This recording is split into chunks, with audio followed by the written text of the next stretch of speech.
Hi friends, இந்த வீடியோவில் பார்த்தீங்க அப்படின்னா நம்ம டிஎன்பிஎஸ்சி குரூப் 2 அண்ட் 2ஏக்கான ஃப்ரீ டெஸ்ட் பேட்ச் கண்டக்ட் பண்ணிகிட்ருக்கோம். அதில் ஃபஸ்ட்டு டெஸ்ட் முடிஞ்சது. அதுக்கான Tamil and maths answer key பார்த்தாச்சு. இந்த வீடியோவில் ஜிகேக்கான ஆன்சர் கீ பார்க்கலாம். 51வது வினா, கீழ்கண்டவற்றுள் தவறானது எது? சிந்துவெளி மக்கள் பானை வனைதல், அணிகலன்கள் செய்தல் போன்றவற்றில் ஈடுபட்டனர் என்பது சரி. சிந்துவெளி மக்கள் சுடுமண்ணால் செய்யப்பட்ட பல்வேறு வகையான பொம்மைகளை பயன்படுத்தினர் என்பதும் சரி. சிந்துவெளி மக்களிடையே தாய் வழிபாடு இருந்திருக்கலாம் என்பதும் சரி. இதில் தவறானதுன்னு பார்த்தோன்னா லாஸ்ட் ஆப்ஷன். பொருன்ஸ் என்ற தமிழ் பெயரால் அழைக்கப்படும் ஆறு பாகிஸ்தானில் உள்ளது என்பது தவறு. இந்த ஆறு ஆப்கானிஸ்தானில் தான் இருக்கும். காவ்ரி அப்படிங்கிற ஆறும் பொருன்ஸ் அப்படிங்கிற ஆறும் ஆப்கானிஸ்தானில் இருக்கும். காவிரி வாலா மற்றும் பொருணை அப்படிங்கிற ஆறு தான் பாகிஸ்தானில் இருக்கும். ஸோ பொருன்ஸ் பாகிஸ்தானில் உள்ளது என்பது தவறு. இப்போ இதற்கான விடை லாஸ்ட் ஆப்ஷன். அடுத்து 52வது வினா, அரசன் நாரம் சிந்துவெளி பகுதியில் உள்ள டேஸ் என்னும் இடத்திலிருந்து அணிகலன் வாங்கியதாக குறிப்பு எழுதியுள்ளார். மெலுக்கா என்னும் இடத்தில். அரசன் நாரம்சின் அப்படிங்கிற அரசர். ஓகேங்களா, எந்த அரசர் அப்படின்னா நாரம்சின். அடுத்து 53வது வினா, 1861 இந்திய தொல்லியல் துறை யாருடைய உதவியுடன் நிறுவப்பட்டது? இந்திய தொல்லியல் துறை 1861ஆம் ஆண்டு அலெக்சாண்டர் கன்னிங்ஹாம் அப்படிங்கிற நில அளவையாளர் உதவியோட தொடங்கப்பட்டிருக்கும். அடுத்து 54வது வினா, முதல் எழுத்து வடிவம் யாரால் உருவாக்கப்பட்டது?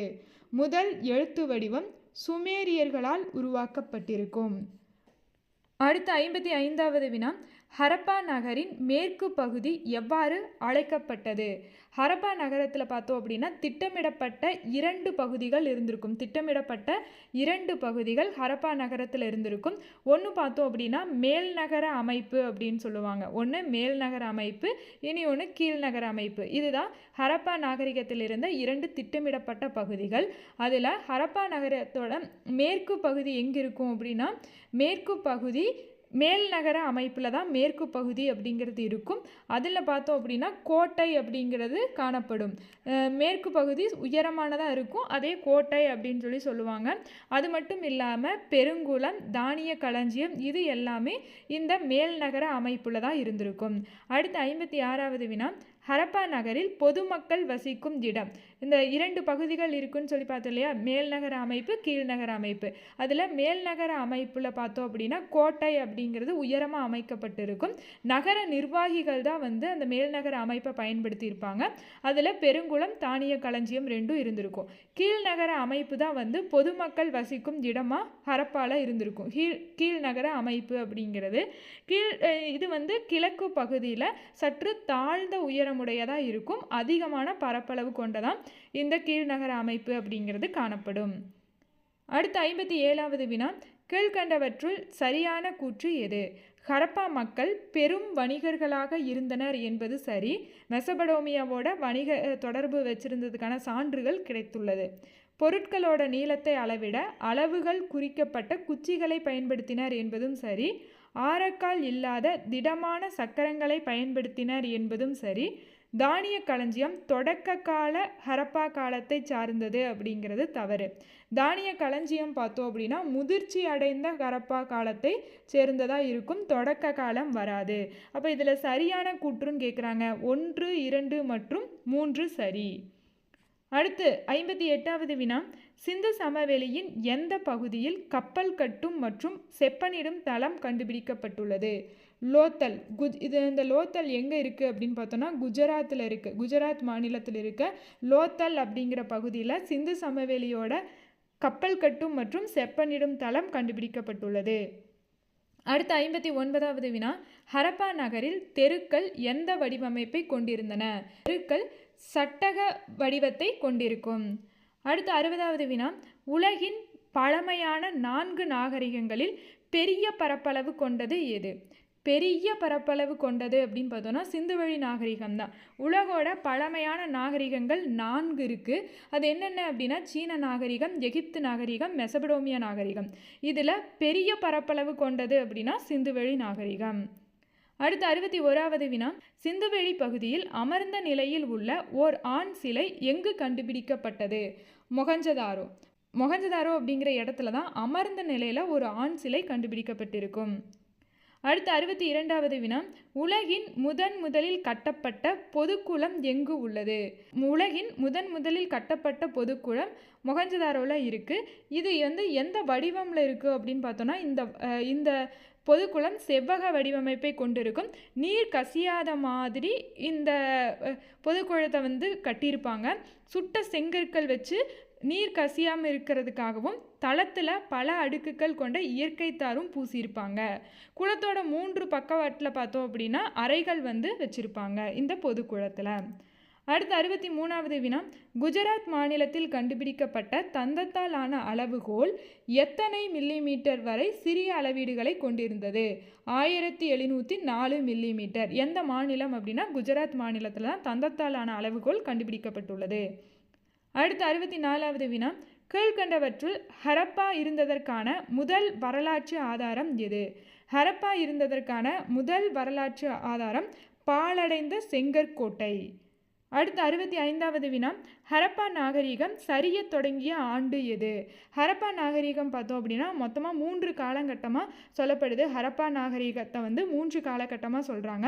அதில் பொது ஆண்டுக்கு முன் 1900 இந்த ஹரப்பா நாகரிகம் சரிய தொடங்கி இருக்கும். அடுத்து 66வது வினா, 1924 ஹரப்பாவிற்கும் மொஹஞ்சதாரோவிற்கும் இடையே பொதுவான அம்சங்கள் இருப்பதை கண்டறிந்தவர் யார்?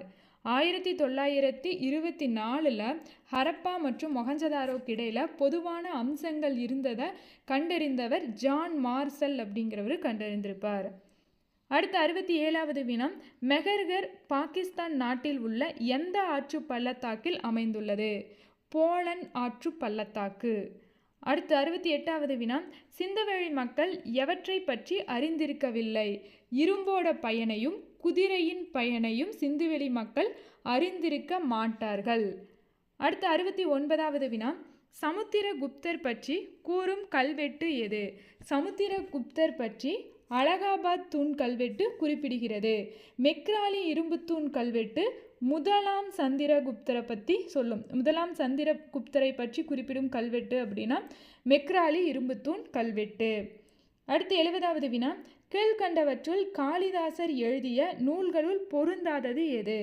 காளிதாசர் ரகுவம்சம் அப்படிங்கிற காப்பிய நூலை எழுதியிருப்பார். ரகுவம்சம் அப்படிங்கிறது காளிதாசர் இயற்றிய காப்பிய நூல். ரிது சம்ஹாரம் என்பது காளிதாசர் இயற்றிய கவிதை நூல். விக்ரம ஊர்வசியம் என்பது காளிதாசர் இயற்றிய நாடக நூல். அப்போ இதில் பொருந்தாதது அப்படின்னு பார்த்தோம்னா அஷ்டதியாயி. இந்த நூல் பாணனி அப்படிங்கிறவரால் எழுதப்பட்ட ஒரு இலக்கண நூல் தான் அஷ்டதியாயி அப்படிங்கிறது பாணனியால் எழுதப்பட்டிருக்கும். அப்போ இதில் பொருந்தாததுன்னு பார்த்தோன்னா 3rd ஆப்ஷன். அடுத்து 71வது வினா, அலகாபாத் தூணில் பொறிக்கப்பட்டுள்ள பிரயாகை மெய்கீர்த்தியை இயற்றியவர் யார்? ஸோ இப்போ தான் பார்த்தோம் அலகாபாத் தூண் கல்வெட்டு சமுத்திரகுப்தரோட காலத்தை சேர்ந்தது அப்படின்னு சொல்லிட்டு. இந்த கல்வெட்டு அவருடைய அவைக்கள புலவரான ஹரிசேனர் அப்படிங்கிறவரால் பொறிக்கப்பட்டிருக்கும். இதில் மெய்கீர்த்தி அப்படிங்கிறதோட பொருள் பிரசஸ்தி. பிரசஸ்தி அப்படின்னா சமஸ்கிருத சொல். இதோடைய பொருள் ஒருவரை புகழ்ந்து பாடுவது அப்படின்னு சொல்லிட்டு இந்த மெய்கீர்த்தி அப்படிங்கிறதுக்கு பொருள். சமுத்திரகுப்தரை பற்றி அவருடைய அவைக்கள புலவரான ஹரிசேனர் புகழ்ந்து பாடியிருப்பார். எத்தனை வரிகள் அப்படின்னு பார்த்தோன்னா 33 வரிகள் இருக்கும் அந்த கல்வெட்டில். அடுத்து 72வது வினா, குப்தர்களின் நாணய அமைப்பு முறையை அறிமுகப்படுத்தியவர் யார்? சமுத்திரகுப்தர் அறிமுகப்படுத்தியிருப்பார். சமுத்திரகுப்தர் தான் குப்தர்களோட நாணய அமைப்பு முறையை அறிமுகம் செய்திருப்பார். அடுத்து 73வது வினா, நாணயங்களில் முதலாக இடம்பெற்ற குப்த அரசர் யார்? நாணயங்களில் ஃபஸ்ட்டாக பார்த்தோம் அப்படின்னா ஸ்ரீகுப்தர் தான் இடம்பெற்றிருப்பார். இவர் தான் முதல் அரசர். குப்தர்களில் முதல் அரசர் யார் அப்படின்னா ஸ்ரீகுப்தர். இவர் மகாராஜா அப்படின்னு சொல்லிட்டு கல்வெட்டுக்களில் அழைக்கப்படுறாரு. இவரும் இவருடைய மகனான கடோத்கஜர் இருவரும் கல்வெட்டுக்களில் மகாராஜா அப்படின்னு சொல்லி அழைக்கப்படுறாங்க. நாணயங்களில் ஃபஸ்ட்டாக இவருடைய இதுதான் இடம்பெற்றிருக்கும்.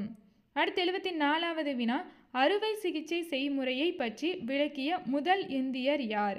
சுசுருதர் தான் அறுவை சிகிச்சை செய்முறையை பற்றி ஃபஸ்ட்டாக விளக்கியிருப்பார். அடுத்து 75வது வினா, கட்டுமான கோவில்களை முதலாக கட்டியவர்கள் யார்? கட்டுமான கோவில்களை குப்தர்கள் முதலாக கட்டியிருப்பாங்க. அடுத்து 76வது வினா, கீழ்கண்டவற்றுள் தவறானது எது? காளிதாசர் சமஸ்கிருத புலவர் என்பது சரி, விட்டல் பட்டர் மாய வித்தைக்காரர் என்பதும் சரி, அமரசிம்ஹர் அகராதியியல் ஆசிரியர் என்பதும் சரி, தன்வந்திரி ஜோதிடர் அப்படிங்கிறதான் தவறு. தன்வந்திரி அப்படிங்கிறவர் மருத்துவர், ஜோதிடர் அப்படிங்கிறதுனால இது தவறு. அடுத்து 77வது வினா, குப்தர் காலத்தில் முத்திரைகளிலும் கல்வெட்டுகளிலும் இராணுவ பதவிகளின் பெயர்கள் எவ்வாறு குறிக்கப்பட்டிருந்தன? இராணுவ பதவிகளின் பெயர்கள் முத்திரைகள்லையும் கல்வெட்டுக்கள்லையும் குப்தர்களோட காலத்தில் மகா பாலாதிகிரிதா அப்படின்னு சொல்லி குறிக்கப்பட்டிருக்கும். தூதகா அப்படிங்கிறது ஒற்றர்களை உள்ளடக்கிய வேவு பார்க்கும் அமைப்பு தான் தூதகா இல்லை துடகா அப்படின்னு சொல்லுவாங்க. கிராம தியாகசா அப்படிங்கிறது யார் அப்படின்னு பார்த்தோன்னா, கிராமிகா அதோட அதிகாரிகளை தான் கிராமதி யாகஷா அப்படின்னு சொல்லுவாங்க. கிராமிகா அப்படிங்கிறது கிராமத்தை குறிக்கும் ஒரு பெயர். இராணுவ பதவிகளோட பெயர் மகாபாலாதிகிரிதா அப்படின்னு சொல்லி அழைக்கப்பட்டிருக்கும். அடுத்து 78வது வினா, யாருடைய பயண குறிப்புகள் குப்தர் காலத்து மக்களின் சமூக பொருளாதார மத ஒழுக்க நிலைகள் பற்றிய செய்திகளை வழங்குகிறது? பாகியான் பயண குறிப்புகள். அடுத்து 79வது வினா, விக்ரமாதித்யர் என்று அழைக்கப்படுபவர் யார்? 2ஆம் சந்திரகுப்தரின் மிக முக்கியமான சிறப்பு பெயர் விக்ரமாதித்யர். அடுத்து 80வது வினா, கீழ்கண்டவற்றுள் ஸ்கந்தகுப்தரின் கல்வெட்டு எது? பிதாரி தூண் கல்வெட்டு ஸ்கந்தகுப்தருடையது. பிதாரி தூண் கல்வெட்டு. அடுத்து 81வது வினா, குதுமினாருக்கு அருகே உள்ள இரும்பு தூண் யாரால் உருவாக்கப்பட்டது? இது விக்ரமாதித்யர் 2ஆம் சந்திரகுப்தரால் உருவாக்கப்பட்டிருக்கும். அடுத்து 82வது வினா, இந்தியாவில் உள்ள மேலை கடற்கரை துறைமுகங்களில் பொருந்தாதது எது? கல்யாண், மலபார், மங்களூர் இது மூன்றும் மேலை கடற்கரை துறைமுகங்களில் வரும். தாமிரலிப்தி என்பது இதில் பொருந்தாதது. Last option. அடுத்து 83வது வினா, ஹூணர்களின் தலைவர் யார்? தோரமானர். மிகிரகுலர் யாருன்னு பார்த்தோன்னா, பாலாதித்யர் இந்த மிகிரகுலர் அப்படிங்கிற ஒரு சிற்றரசருக்கு கப்பம் கட்டி வந்திருப்பார். ஓகேங்களா? இது மிகிரகுலர். தோராமானர் அப்படிங்கிறது தான் ஹூணர்களோட தலைவர்களாக இருந்திருப்பார். அடுத்து 84வது வினா, நிதிசாரம் என்ற நூலை எழுதியவர் யார்? காமந்தகரால் நிதிசாரம் என்னும் நூல் எழுதப்பட்டிருக்கும். அடுத்து 85வது வினா, லிச்சாவியின் ஆட்சி பகுதி எந்த நதிக்கும் நேபாள நாட்டிற்கும் இடைப்பட்டதாக இருந்தது? லிச்சாவி அப்படிங்கிறது பழமையான கன சங்கங்களில் ஒன்று. இது கங்கை நதிக்கும் நேபாள நாட்டிற்கும் இடைப்பட்டதாக இருந்திருக்கும். லிச்சாவி குடும்ப இளவரசியான குமாரதேவியை 1ஆம் சந்திரகுப்தர் மணந்திருப்பார். அடுத்து 86வது வினா, வேர்களை தேடி என்ற திட்டம் எந்த மாநிலத்தில் தொடங்கப்பட்டுள்ளது? வேர்களை தேடி அப்படிங்கிற திட்டம் நம்ம மாநிலத்தில் தான், தமிழ்நாட்டில் தான் வேர்களை தேடி அப்படிங்கிற திட்டம் தொடங்கப்பட்டுள்ளது. இது எதற்காக அப்படின்னு சொல்லி பார்த்தோன்னா, வெளிநாடுகளில் இருக்கிற இளைஞர்கள் 18 வயசுலேருந்து 30 வயசுல இருக்கிற இளைஞர்களுக்கு நம்மளுடைய தமிழக பண்பாடுகளான கலை, இலக்கியம் இதையெல்லாம் தெரிஞ்சுக்கிறதுக்காக தமிழக அரசை செலவு பண்ணி அவங்களுக்கு கற்றுக் கொடுக்கறது தான் வேர்களை தேடி அப்படிங்கிற திட்டம். அடுத்து 87வது வினா, தமிழகத்தில் உலக முதலீட்டாளர் மாநாடு 2024 எங்கு நடைபெற்றது? சென்னையில் நடந்திருக்கும். எப்போ அப்படின்னு பார்த்தோன்னா, ஜனவரி 7 மற்றும் 8 2 நாட்கள் சென்னையில் நடந்திருக்கும். ஓகேங்களா? அடுத்து 88வது வினா, 16வது நிதி ஆணையத்தின் தலைவராக நியமிக்கப்பட்டவர் யார்? அரவிந்த் பனகாரியா 16வது நிதி ஆணையத்தின் தலைவராக இருக்கிறார். இந்த அரவிந்த் பனகாரியா இவர் தான் பார்த்தோம் அப்படின்னா நிதி ஆயோக்கோட முதல் துணைத் தலைவர். நிதி ஆயோக்கோட முதல் துணைத் தலைவராக ஜனவரி 2015 ஆகஸ்ட் 2017 வரைக்கும் இருந்திருப்பார். ஓகேங்களா? இவர் நிதி ஆயோக்கின் முதல் துணைத் தலைவராக இருந்திருப்பார். இப்போது 16வது நிதி ஆணையத்தின் தலைவராக இருக்கார். அடுத்து NK சிங் தான் 15வது நிதி ஆணையத்தின் தலைவர். அடுத்து 89வது வினா, 2024ஆம் ஆண்டு இந்திய பொருளாதார வளர்ச்சி எத்தனை சதவிகிதமாக இருக்கும் என்று ஐநா கணித்துள்ளது. 6.2% இருக்கும் என்று ஐநா கணித்துள்ளது. அடுத்து 90வது வினா, தொழிலாளர்களை தேடி மருத்துவம் திட்டம் தொடங்கப்பட்ட இடம் எது? இது திருவள்ளூரில், தமிழகத்தில் இருக்க திருவள்ளூரில் தொடங்கப்பட்டுள்ளது. இந்த தொழிலாளர்களை தேடி மருத்துவம் அப்படிங்கிறது என்ன அப்படின்னு பார்த்தோம்னா, தொற்றா நோய்களோட நோய் விகிதம் மற்றும் இறப்பு விகிதத்தை குறைக்கிறதுக்காக தமிழக அரசால் மக்களை தேடி மருத்துவம் அப்படிங்கிற திட்டம் தொடங்கப்பட்டது. இது பார்த்தோம் அப்படின்னா தொழிற்சாலைகளில் பணிபுரிகிற தொழிலாளர்களுக்கும் இந்த மருத்துவம் சரியாக போய் ரீச் ஆகணும் அப்படிங்கிறதுக்காக தொழிலாளர்களை தேடி மருத்துவம் அப்படிங்கிறது திருவள்ளூரில் தொடங்கப்பட்டிருக்கும். ஓகே, இதோட பார்த்தீங்க அப்படின்னா ஜிகேவுக்கான அனைத்து வினாக்களும் அதற்கான விடைகளும் பார்த்தாச்சு. தேங்க்யூ.